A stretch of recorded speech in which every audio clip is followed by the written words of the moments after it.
সবকিছুই মনে রাখা হবে, সবকিছুর জবাব দেওয়া হবে।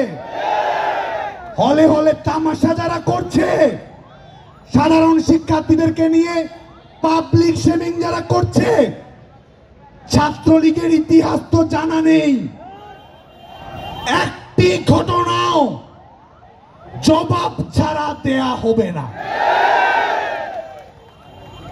সবকিছু মনে রাখা হবে।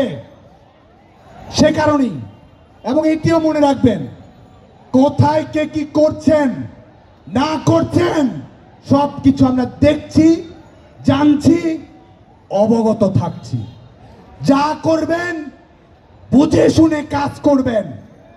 অযৌক্তিক উপায়ের দিকে যদি পা বাড়ানোর চেষ্টা করেন, রাজাকারদের ফাঁদে যদি কেউ পড়েন, আর ইস্যুভিত্তিক আন্দোলনকে যদি ভিন্ন খাতে প্রবাহিত করার চেষ্টা কেউ করেন, তাহলে মনে রাখবেন, একদিন যাবে, 2 দিন যাবে, 3 দিন যাবে, 4 দিন যাবে, 5 দিনও যাবে, তারপরেও ছাত্রলীগ থাকবে।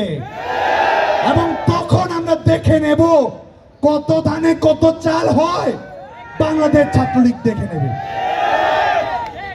একই সঙ্গে আমরা বাংলাদেশের সকল সাধারণ শিক্ষার্থীকে শান্তিপূর্ণভাবে